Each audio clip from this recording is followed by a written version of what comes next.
है। तो मैंने उसे बताया था कि हमारे देश में नारी, जानने ना, नारी माता अनेक की होती है, माता अनेक की होती है, लेकिन पत्नी एक की होती है। लेकिन तुम्हारे देश में नारी माता एक की होती है, लेकिन पत्नी अनेक की होती है। और हमारे देश में जाकर देखो तो बहते जल को माता, ग्रंथों को माता, पशुओं को माता, यहाँ तक संतुष्टि नहीं मिली तो इस देश को ही भारत माता कह दिया गया।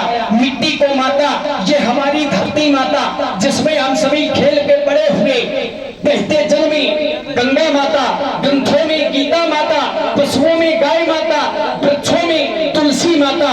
तो ये जो हमारा देश है ये देश मातृत्व प्रधान है। तो उसने पूछा कि इस देश की जो भूमि है वो भूमि कैसी है? तो हमारे देश की भूमि ऐसी है, यह चंदन है इस देश की मिट्टी, यह चंदन है इस देश की मिट्टी। अरे तपो भूमि हरि ग्राम है, तपो भूमि हर ग्राम है। और यहाँ हरिपाला देवी की प्रतिमा, बच्चा बच्चा राम है, यह बच्चा बच्चा राम है। तभी तो कवि कहते हैं यह प्रबल प्रेम के पाले पड़ के, अरे उस प्रभु को नियम बदलते देखा, प्रभु का मानी तले तल जाए, लेकिन भक्ति का मानी न तलते देखा। बात आई यहाँ के सैनिकों पर, तो बताया कि अब यहाँ के सैनिक समरी भूमि में, यहाँ के सैनिक, ये यहाँ के सैनिक उस समर भूमि में गाया करते हैं गीता। अरे जहाँ खेत में हले के नीचे खेला करती है सीता, हाँ खेला करती है सीता। आप लोग सुन रहे सुंदर लक्ष्मण जी महाराज की वाणी को, जिस पर प्रभावित हुए भाई ननको जी विश्वकर्मा, आपके द्वारा 11-11 पत्र पुष्प मुद्राएं दोनों महान विद्वानों के श्री चरणों में भेंटे। बहुत बहुत धन्यवाद। साधु वाले सुने आप लोग। राजकुमार लक्ष्मण ने अपने देश के बारे में बहुत कुछ बताया और वास्तविकता जब परमात्मा से पूछा गया कि जब आप जन्म लेते हैं तो भारत में क्यों लेते हैं? क्योंकि जन्म लेने के लिए माँ चाहिए, और माँ कौन है? भारत में। भारत में सभी को माँ कहते हैं। लेकिन अब कुछ विकृतियां भी आ गई हैं देश में, उनको सुधारना चाहिए। ये तन बेच देंगे, ये मन बेच देंगे, सावधान रहना हे भारत के वासियों। ये कुर्सी बचाने वाले सैनिकों का कफन बेचे, यहाँ इनसे बचना है।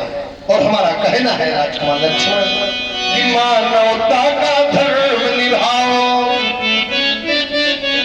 मानवता का धर्म निभाओ, और फिर आरती अजान करो। वंदे मातरम वंदे मातरम वंदे मातरम गान करो। और जिस देश का दाना खाते हो और पीते हो जिसका पानी, उस देश के काम नहीं आए तो है बेकार जवानी। हम सीमा पार नहीं करते और हम सीमा छोड़ नहीं सकते, और हम हैं सच्चे सेनानी। जो भुजा उठेगी भारत पर और वो भुजा तोड़ दी जाएगी, और जो आंख उठेगी भारत पर वो आंख फोड़ दी जाएगी।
झुकाएगा और उसी वीर के लिए ये देश अपने कर फैलाएगा, जो कदम पछाड़ी ना रखेगा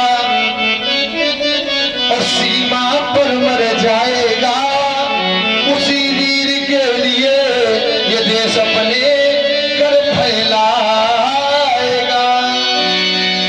महाराज, लेकिन जिस समय सीमा में एक हमारी देश का वीर सैनिक मृत्यु की अवस्था में, मृत्यु की सैया में पड़ा होता है, अपने मित्र को बुलाता है और उससे कहता है कि तुम मेरे घर चले जाना, क्योंकि मेरे तो प्राण जा रहे हैं, लेकिन तुम्हें मेरे घर जाना होगा।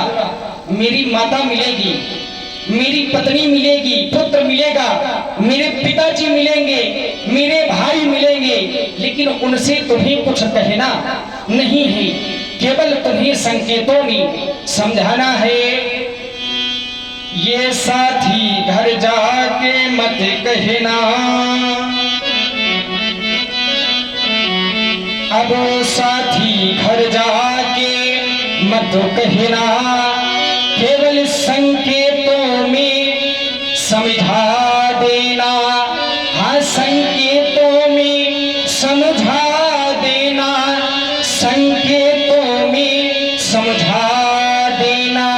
मेरी माता आएगी तो मेरी माता तुमसे पूछेगी, लेकिन तुमको करना क्या है? यदि हाल मेरी वो माता पूछे, यदि हाल मेरी वो बूढ़ी माता पूछे, तो तुम संकेतों में बतला देना। यदि इतने पर भी ना समझे तो फिर सूनी गोद दिखा देना। यदि हाल मेरी वो पत्नी पूछे, हाँ, यदि हाल मेरी,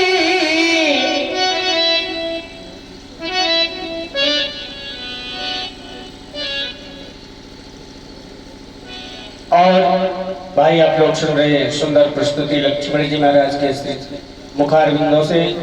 रोहन विश्वकर्मा जी भैरवा आपकी ओर से 51 पत्र पुष्प मुद्राएं, केवल 51 पत्र पुष्प मुद्राएं से लक्ष्मण जी महाराज और भार्गव श्री परशुराम जी महाराज के चरण, और श्री बेटा पाल भैरवा आपकी ओर से भी 51 पत्र पुष्प मुद्राएं भेंट हैं लक्ष्मण जी महाराज और परशुराम जी महाराज के चरणों में। बहुत बहुत धन्यवाद, साधुवाद। जिस समय मेरी पत्नी आएगी तुमसे पूछेगी, यदि हाल मेरी वो पत्नी पूछे, तो कुछ संकेतों में समझा देना।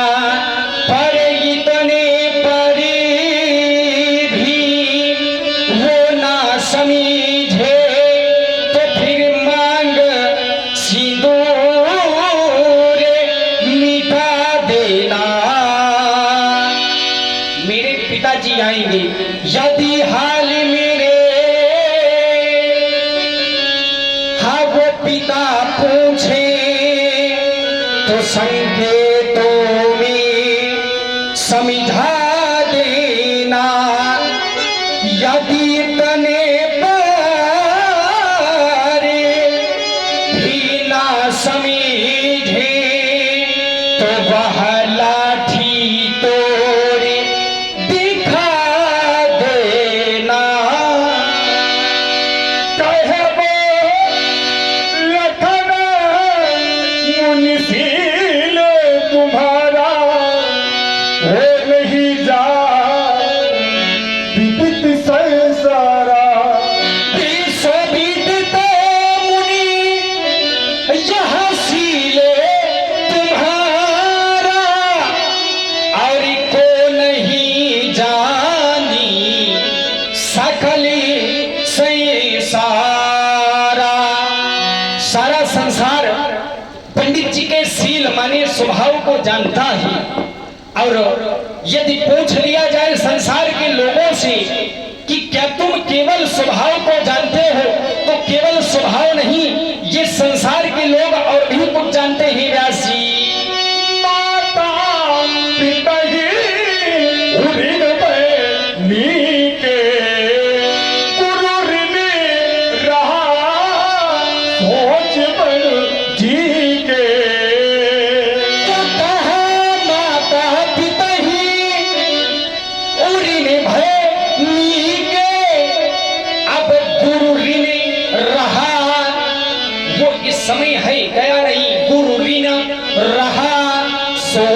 बड़े जी के माता और पिताजी के ऋण से उऋण हो चुके हैं। एक हृदय में सोच है, चिंता है, चिंता गुरु के ऋण से उऋण होने की है। तो महाराज यह जो चिंता है तो हमने तो इसके विषय में जाना है। क्या जाना है व्यास जी? सो चलू हमारे माथे काड़ा, दिल चली गया वो ब्याज बढ़ बढ़ा। अब सो चलू हमारे यह माथे काढ़ा। अब चाहे देख ले दिन चढ़ी गया वो या दिने चली गया वो, ये ब्याज बहु बढ़ा। इतने दिन बीत गए, वे जीत हो चुके हैं और जितना दिन बीत जाते हैं उतना ही ज्यादा ब्याज बढ़ता है। तो एक छोटा सा कार्य है पंडित जी। कार्य क्या है? अखबालिया हरिया बोली, तुरंत देव में थैली खोली। कार्य है तो कहा अभी आनी ये पे हरिया बोली और तुरंत ही देवों में थैली खोली। आप हरि बुलावे वह जो गोटा ऋण शेष है महाराज, मैं अपनी थैली खोलकर वो हरे राम को दे दूं ताकि आप उस गुण ऋण से भी भली प्रकार से निकिता पूर्ण हो जाए। राजकुमार लक्ष्मण ने हास परिहास में मानो वो बातें कुरेद के सामने कर दी जो मैं बहुत वर्ष पहले भूल चुका था। राजकुमार लक्ष्मण कह रहा है कि माता पिता उऋण भय नीके, आप माता के ऋण से और पिता के ऋण से उऋण हो गए।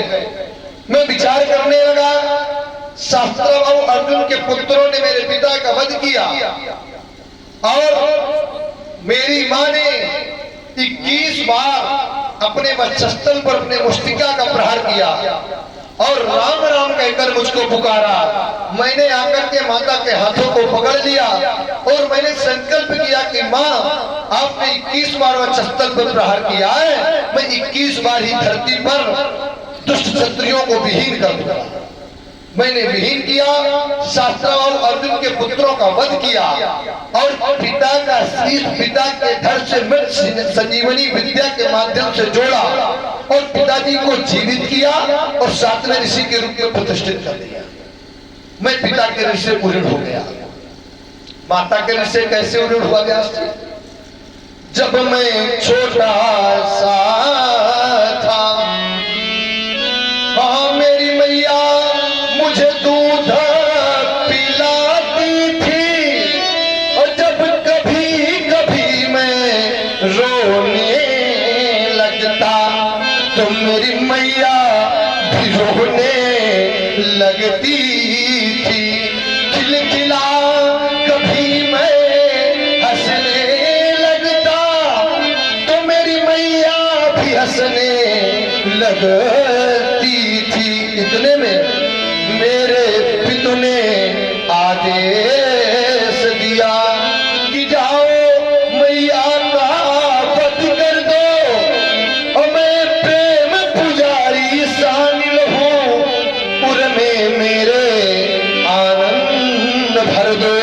मैंने क्या किया, मैं फरसा लेकर खड़ा हुआ।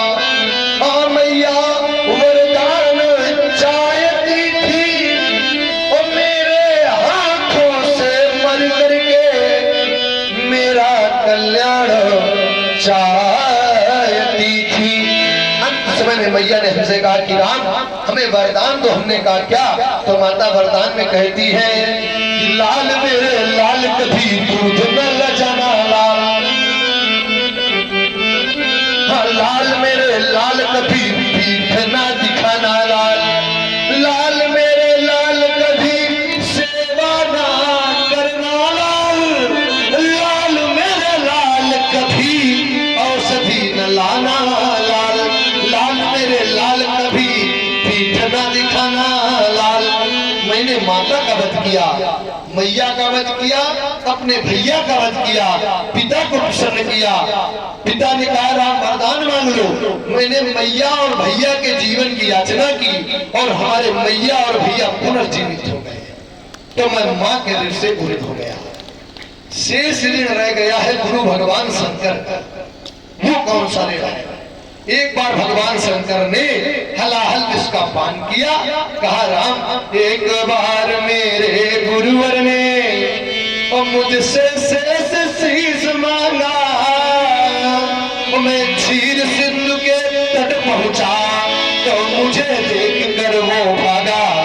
मैंने आगे बढ़कर घेर लिया और उसके पर फरसा मारा और रचना के हुए दो खंड और चली रुधिर की वो धारा। भगवान शंकर ने एक बार हलाहल इसका पान किया। उन्होंने कहा राम तुम हमें शेषनाग की मणि ले आओ, हमारे मस्तिष्क में जलन हो रही है। मैं लेने के लिए पहुंचा, मैं अक्षम रहा, मैं नहीं ला पाया, इसलिए वो गुरु का ऋण शेष है। और वही ऋण हमने विश्वामित्र जी से कहा था कि नत्यई कंठ कुठार कठोरे तो गुरु ये उरी न होते उसम थोरे। अगर हमारे परश के द्वारा लक्ष्मण का वध हो जाए तो मैं गुरु के ऋण से पूरित हो जाऊंगा। लेकिन आज स्वयं लक्ष्मण ने एक मार्ग निकाला है। क्या निकाला कि अब आनी ब्रह्मरिया बोली और तुरंत देव में थैली खोली। लक्ष्मण कहता कि अपने व्यवहारियों को बुलाओ। तो व्यवहारियों की प्रथम श्रृंखला में हमारे भगवान शंकर है। भगवान शंकर के अनेक रूप हैं, कल्याण विश्वास श्रद्धा। तो यहाँ कल्याण के रूप में संत बैठे हैं, विश्वास के रूप में भक्त बैठे हैं और ये समस्त मुस्तफापुर यहाँ के समस्त लोग, बल्कि ये क्षेत्र ही हमारा व्यवहारी है। तो जितने लोग भी यहाँ बैठे हैं या जहां तक हमारी आवाज जा रही है सब व्यवहारी है। लेकिन हम कुछ लोगों से ये चाहेंगे, कुछ मूल व्यवहारी है हमारे, जो आप लोग जैसे मंच पर आ जाओ। आ जाओ आप सभी लोग, दो चार लोग।